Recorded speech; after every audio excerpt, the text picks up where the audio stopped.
Wata baiwar Allah mai suna Sa'adiyya ta ce, Malam ɗan amana, ina maka fatan alkhairi. Ta ce zan iya haɗa neman aure tare da kalata, wato ƙanwar mahaifiyarta kenan. Kina nufin wanda yake son ki yana son ta.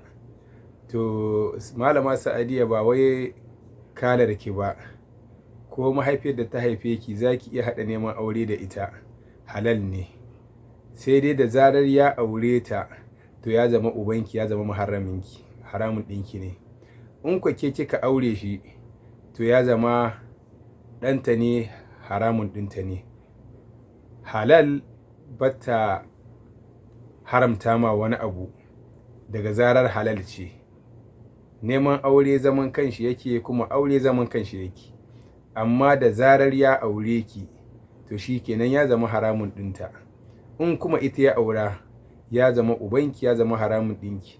Don haka kawai ya rage a cikin ku wanda zai yi wub da shi. Yauwa Allah tabbatar mana da alkhairi. Malama Sa'adiyya, Allah ba da sa'a.